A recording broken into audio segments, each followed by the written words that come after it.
Možno si vzduch a Vánok náš, myslím, že aj tak viac podôb máš.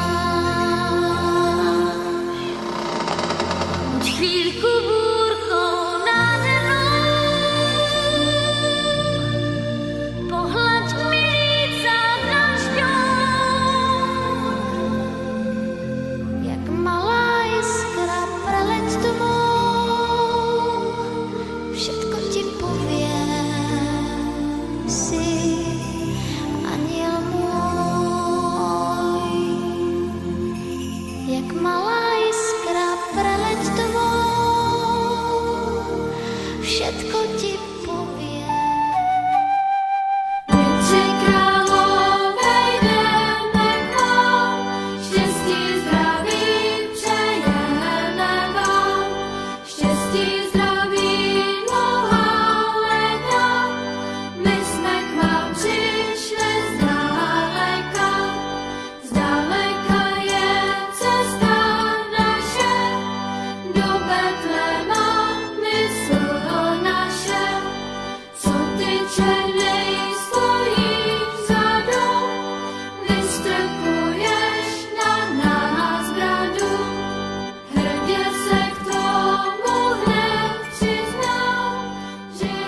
Já vám ještě představím účinkující v roli Marie a Josefa, Maruška a Adam Barličovi,